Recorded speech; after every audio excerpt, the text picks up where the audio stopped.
Welcome back, everyone, to E-Boogie Studios.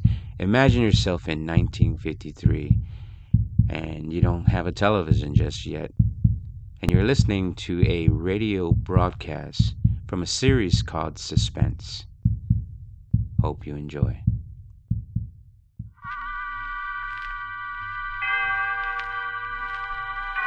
Autolite and its 98,000 dealers bring you Richard Widmark, Kathy Lewis, and Elliot Lewis in tonight's presentation of Suspense.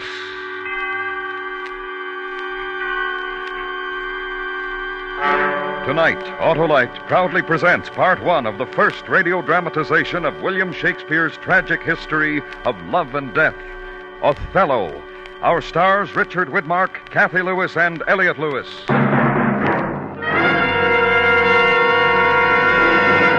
Harlow, what's this great electing system of yours? Oh, you mean the Autolite electrical system that's designed to work as a perfect team.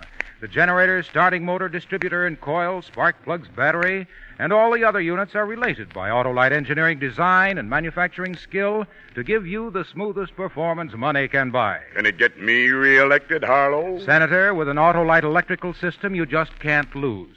It starts the instant you turn the starting switch and works every second your engine runs. It works, too, every time you blow the horn, turn on lights, radio, heater, or electric windshield wiper. Sounds mighty important. It sure is, and that's why it pays to treat the electrical system of your car to a periodic checkup at your car dealer or your nearest authorized Autolite service station. To locate him, look in the classified section of the phone book under Automobile Electrical Service, or call Western Union by number and ask for Operator 25. And remember, from bumper to tail light, you're always right with Autolite. And now, Autolite presents transcribed part one of William Shakespeare's Othello, starring Richard Widmark as Iago, and Kathy Lewis as Desdemona, and Elliot Lewis as the Moor, hoping once again to keep you in suspense.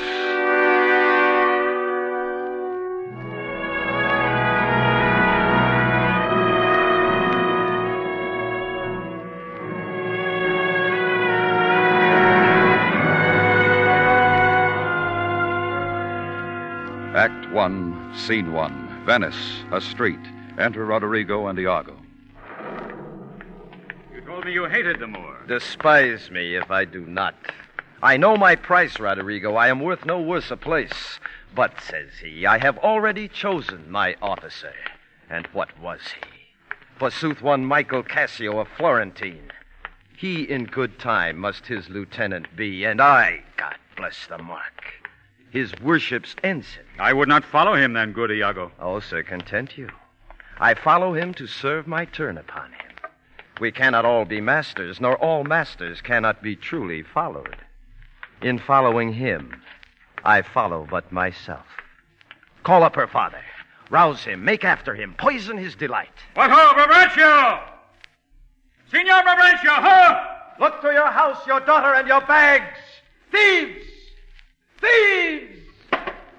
What is the reason of this terrible summons? What is the matter there? Signor, is all your family within? Are all doors locked? What, have you lost your wit? Most reverend Signor, do you know my voice? Not I. What are you? My name is Roderigo. Your worst welcome. I have charged you not to haunt about my doors. In honest plainness, you've heard me say my daughter is not for you. Sir, I beseech you that your fair daughter, Desdemona, to the gross clasps of a lascivious Moor has fled. Straight satisfy yourself. If she be in her chamber or your house, let loose on me the justice of the state for this delusion. Strike on the tinder hoe. Give me a taper. Call up all my people. Light, I say, light! Farewell, Roderigo, for I must leave you. It seems not meet nor wholesome to my place to be produced against the Moor. Lead to the arsenal the razed search, and there will I be with him. So farewell.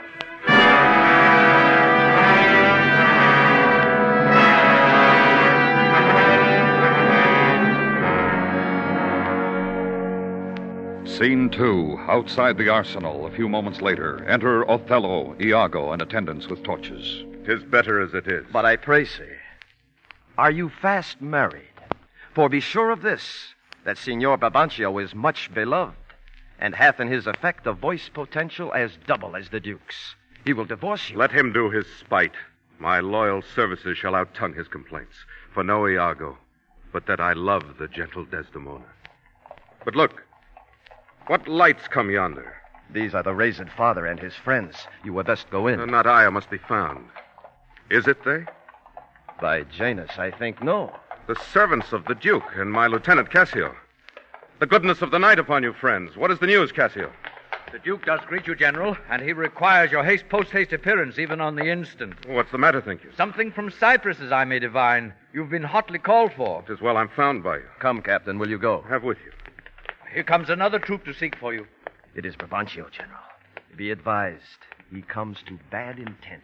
Hola! Stand there! Senor, it is the Moor. Stand down with him. Thief! Keep up your bright sword for the duel, Rustum. Foul thief! Where hast thou stowed my daughter? I'll have disputed on. Where will you that I go to answer this your charge? To prison. What if I do obey? How may the Duke be therewith satisfied, whose messengers are here about my side, upon some present business of the state to bear me to him? The Duke in council, and this time of the night? Bring him away. Mine's not an idle cause. The Duke himself cannot but feel this wrong as 'twere his own.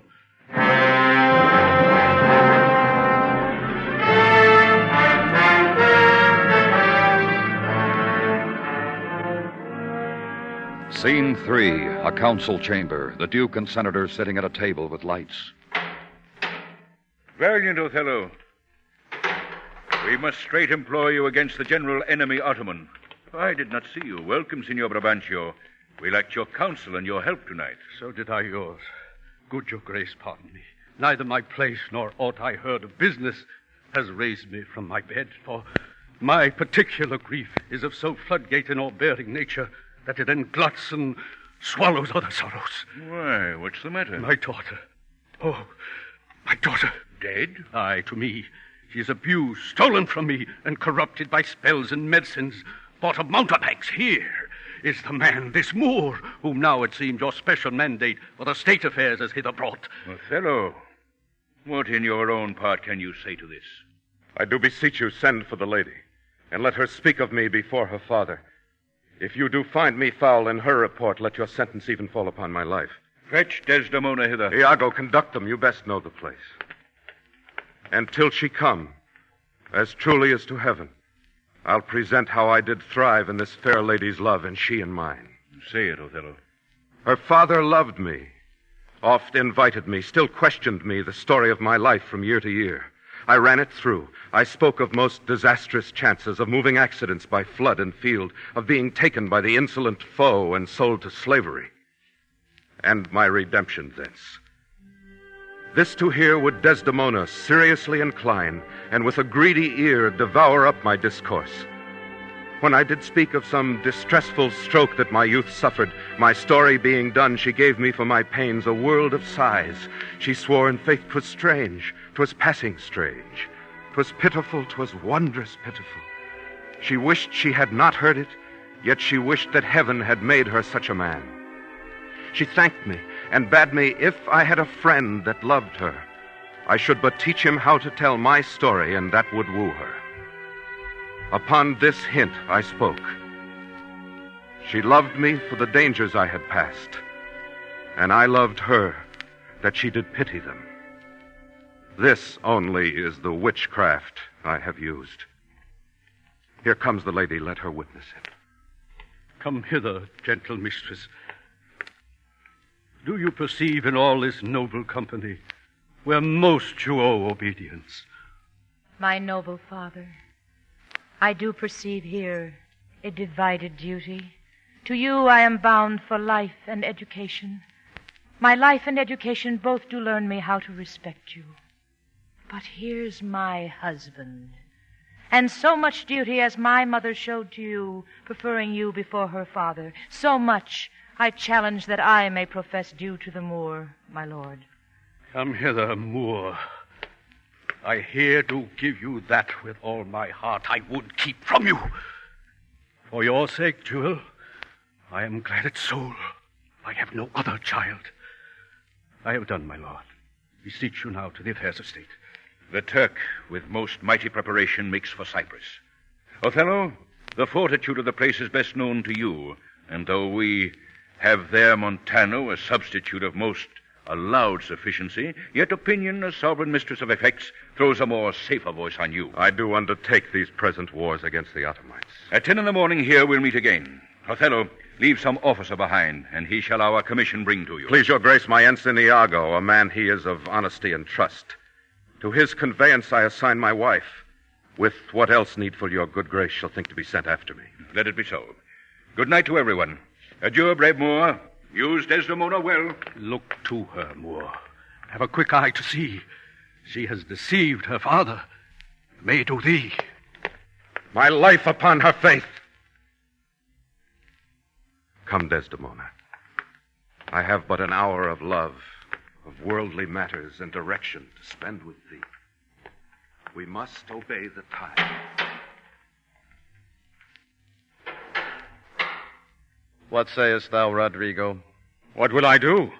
Why, go to bed and sleep. I will incontinently drown myself. If you do, I shall never love thee after. Why, thou silly gentleman? What should I do? I confess it is my shame to be so fond of her, but it is not in my virtue to amend it. Virtue a fig. 'Tis in ourselves that we are thus or thus. Our bodies are gardens, to the which our wills are gardeners. Come, be a man.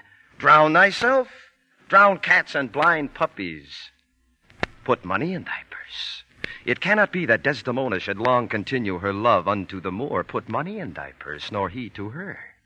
It was a violent commencement, and you shall see an answerable sequestration. Put but money in thy purse. These Moors are changeable in their wills. She must change for youth. She will find the error of her choice. She must have change. She must. If you must damn yourself, do it a more delicate way than drowning. Make all the money you can. You shall enjoy her. Will you be fast to my hopes? You are sure of me. Go, make money. I have told thee often, and I tell thee again and again. I hate the Moor. Adieu. I'll be with thee betimes.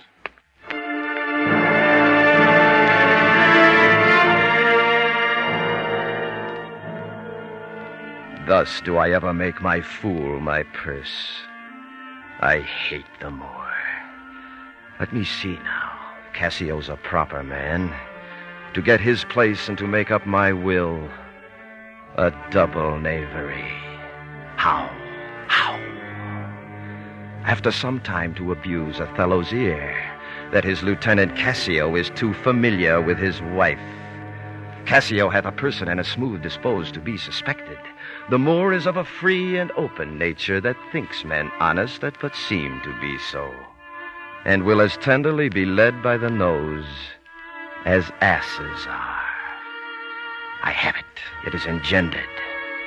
Hell and night must bring this monstrous birth to the world's light.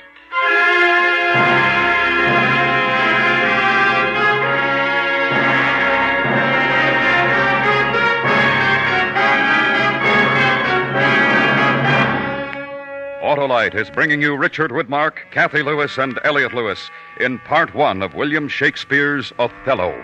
Tonight's presentation in radio's outstanding theater of thrills, Suspense.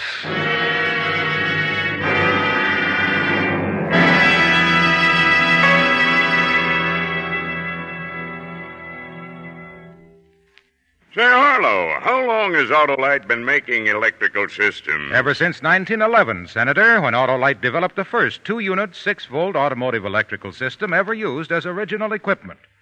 That was the granddaddy of today's complete and precision-made system, which includes generators, starting motor, distributor and coil, spark plugs, battery, voltage regulator, and their thousands of component parts. All working together perfectly, eh, Harlow? Right, and you get the wonderful and economical operation you expect because it's an Autolite electrical system. That means that every unit and component part is related by Autolite engineering design and manufacturing skill to give you the smoothest performance money can buy. Sounds convincing, Wilcox. So, friends, be sure to specify Autolite original service parts for your Autolite-equipped car. And remember, from bumper to tail light, you're always right with Autolite. And now, Autolite brings back to our Hollywood soundstage Richard Widmark, Kathy Lewis, and Elliot Lewis in Mr. Lewis's production of William Shakespeare's Othello. A tale well calculated to keep you in suspense.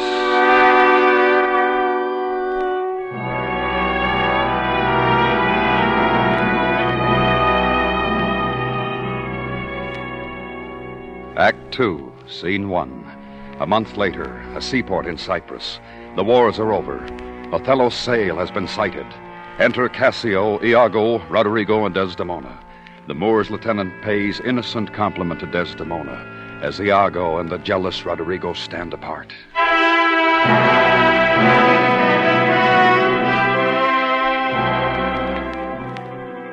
He takes her by the palm. Aye, well said. Whisper. With as little a web as this, will I ensnare as great a fly as Cassio. Aye, smile upon her, do. I will catch you in your own courtesies. Good, well kissed. An excellent courtesy. 'Tis so indeed. Yet again your fingers to your lips. Would they were clyster pipes for your sake. The Moor, I know his trumpet. 'Tis truly so. Let's meet him and receive him. Oh, my fair warrior. My dear Othello. It gives me wonder great as my content to see you here before me. If it were now to die, 'twere now to be most happy. For I fear my soul has her content so absolute that not another comfort like to this succeeds in unknown fate. The heavens forbid but that our loves and comforts should increase even as our days do grow. Amen to that, sweet powers. I cannot speak enough of this content. It stops me here. It is too much of joy. In this, the greatest discords be that e'er our hearts shall make. I prithee, good Iago, go to the bay and disembark my coffers. Come, Cassio. Come, Desdemona. Once more, well met at Cyprus. I will tell you this, good Roderigo. Desdemona is directly in love with Cassio. With him? Why, 'tis not possible. Mark me with what violence she first loved the Moor, but for bragging and telling her fantastical lies. And will she love him still for prating? Let not thy discreet heart think so. Her eye must be fed. And what delight shall she have to look on the devil? Her delicate tenderness will find itself abused and compel her to some second choice. Now, sir, this granted. Who stands so eminently in the degree of this fortune as Cassio does? I cannot believe that in her. She's full of the most blessed conditions. Blessed fig's end! Didst not see her paddle with the palm of Cassio's hand? Didst not mark that? Yes, but that was but courtesy. Lechery! By this hand. An index and obscure prologue to the history of lust and foul thoughts. They met so near with their lips that their breaths embraced together. But, sir, watch you tonight. Cassio knows you not. I'll not be far from you. Do you find some occasion to anger Cassio? Well, provoke him that he may strike you. For even out of that will I cause these of Cyprus to mutiny, whose qualification shall come into no true trust again but by the displanting of Cassio. So shall you have a shorter journey to your desires. I will do this if I can bring it to any opportunity. I warrant thee. Meet me by and by at the citadel. I must fetch his necessaries ashore. Farewell. Adieu. I'll have our Michael Cassio on the hip. Abuse him to the Moor in the rank garb. Make the Moor thank me, love me, and reward me for making him egregiously an ass, and practicing upon his peace and quiet, even to madness. 'Tis here, but yet confused. Knavery's plain face is never seen till used.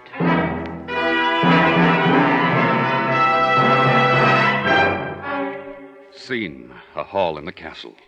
The time, early night. Enter Iago and Cassio. We muster the watch, Iago. Not this hour, Lieutenant. 'Tis not yet 10 o'clock. Our general cast us thus early for the love of his Desdemona, who let us not therefore blame. She is a most exquisite lady. Indeed, she is a most fresh and delicate creature. What an eye she has. Methinks it sounds a parley of provocation? An inviting eye, and yet, methinks, right modest. And when she speaks, is it not an alarm to love? It is indeed perfection. Well, happiness to them. Come, Lieutenant, I have a stoup of wine. And here without are a brace of cypress gallants that would fain have a measure to the health of Othello. Not tonight, good Iago. I have very poor and unhappy brains for drinking. But 1 cup I'll drink for you. I have drunk but 1 cup tonight. I am unfortunate in the infirmity and dare not task my weakness with any more. What, man? 'Tis a night of revels. The gallants desire it. Where are they? Here at the door. I pray you, call them in. I'll do it, but it dislikes...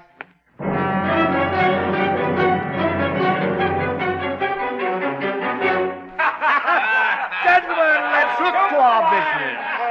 Do not think, gentlemen, I am drunk. This is my right hand and this is my left hand. I am not drunk now. I can stand well enough and speak well enough.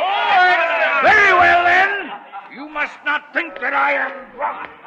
To the master's platform. Come, let's set the watch. Good Montano.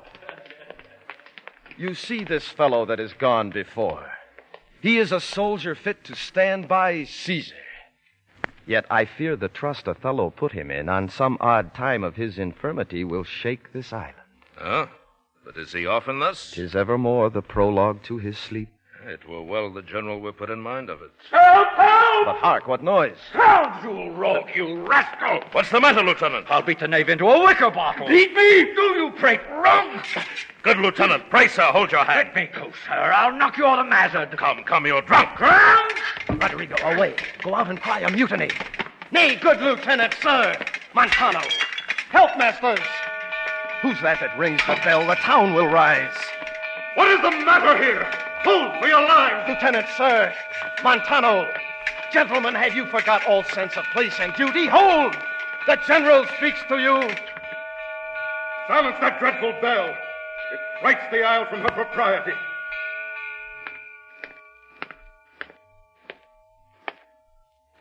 What's the matter, masters? Honest Iago that looks dead with grieving. Speak, who began this? I do not know. I cannot speak any beginning to this peevish odds. How came it, Michael, you were thus forgot? I pray you, pardon me. I cannot speak. Worthy Montano, what's the matter that you unlace your reputation thus and spend your rich opinion for the name of a night brawler? Give me answer to it. Worthy Othello, I am hurt to danger. Your officer Iago can inform you. Now, by heaven, if I stir or do but lift this arm, the best of you shall sink in my rebuke. Iago, who began? If you deliver more or less than truth, you are no soldier. Touch me not so near. I had rather have this tongue cut from my mouth than it should do offense to Michael Cassio. Yet I persuade myself to speak the truth. Shall nothing wrong him. Thus it is, General. Montano and myself being in speech, there comes a fellow crying out for help, and Cassio following him with determined sword to execute upon him. Sir, Montano steps into Cassio and entreats his pause. Myself, the crying fellow, did pursue. He, swift of foot, outran my purpose. When I came back, for this was brief, I found them close together at blow and thrust, even as again they were when you yourself did part them. Though Cassio did some little wrong to him, yet surely he received from him that fled some strange indignity which patience could not pass. I know, Iago, your honesty and love does mince this matter, making it light to Cassio. Cassio, I love thee, but never more be officer of mine. Montano, for your hurts, myself will be your surgeon. Lead him off. Iago, look with care about the town and silence those whom this vile brawl distracted. Good night. Tell me, Cassio, what was he that you followed with your sword? What had he done to you? I remember a mass of things, but nothing distinctly. Quarrel, but nothing wherefore. But you are now well enough. How came you thus recovered? It has pleased the devil wrath. One unperfectness shows me another, to make me frankly despise myself. Come, you are too severe morally. I will ask him for my place again. He shall tell me I am a drunkard. Come. You or any man living may be drunk at some time. I'll tell you what you shall do. Our general's wife is now the general. Confess yourself freely to her. Importune her help to put you in your place again. She is of so free, so kind, so apt, so blessed a disposition. She holds it a vice in her goodness not to do more than she is requested. This broken joint between you and her husband, entreat her to splinter. You advised me well. I protest. In the sincerity of love and honest kindness. In the morning will I beseech the virtuous Desdemona to undertake for me. I am desperate of my fortunes if they check me here. You are in the right. Good night, Lieutenant. I must to the watch. Good night, honest Iago. And what is he, then, that says I play the villain? When this advice is free I give, and honest, probable to thinking, and indeed the course to win the Moor again. For while this honest fool plies Desdemona to repair his fortunes, and she for him pleads strongly to the Moor, I'll pour this pestilence into his ear, that she repels him for her lust, and by how much she strives to do him good, she shall undo her credit with the Moor. So will I turn her virtue into pitch, and out of her own goodness make the net that shall enmesh them all.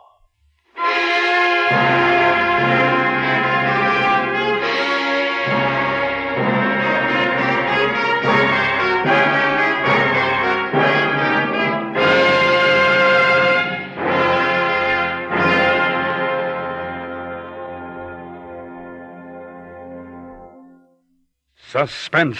Part 1 of Othello by William Shakespeare. Tonight stars Richard Widmark, Kathy Lewis, and Elliot Lewis. This is Harlow Wilcox speaking for Autolite, world's largest independent manufacturer of automotive electrical equipment.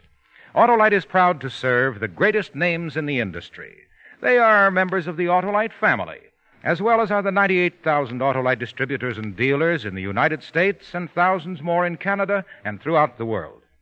Our family also includes the nearly 30,000 men and women in 28 great Autolite plants from coast to coast and Autolite plants in many foreign countries, as well as the 18,000 people who have invested a portion of their savings in Autolite. Every Autolite product is backed by constant research and precision built to the highest standards of quality and performance. So remember, from bumper to tail light, you're always right with Autolite.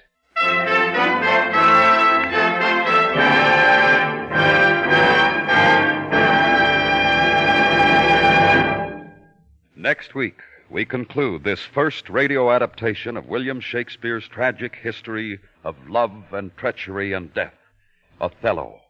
Again next week, our stars will be Richard Widmark, Kathy Lewis, and Elliot Lewis. And again next week, we hope to keep you in suspense.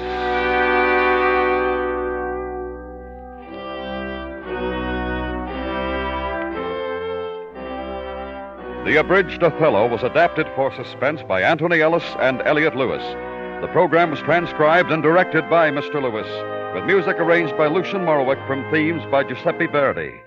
The orchestra was conducted by Lud Gluskin. Featured in tonight's cast were Joseph Kearns as Cassio, William Conrad as Montano, Whitfield Connor as Roderigo, Herb Butterfield as Brabaccio, William Johnstone as the Duke, Byron Kane, and Larry Thorne. Richard Widmark may soon be seen in the 20th Century Fox picture, Pickup on South Street. And remember, next week we conclude Othello.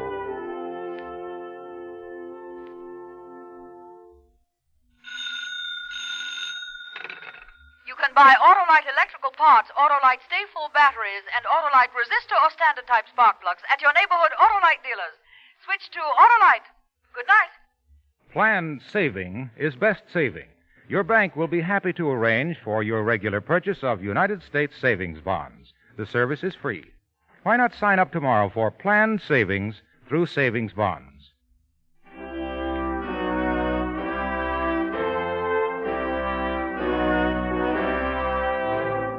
This is the CBS Radio Network.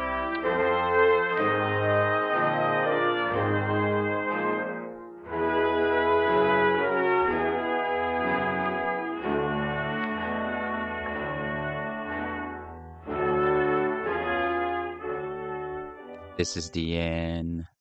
My only friend, the end. I hope everyone enjoyed today's episode.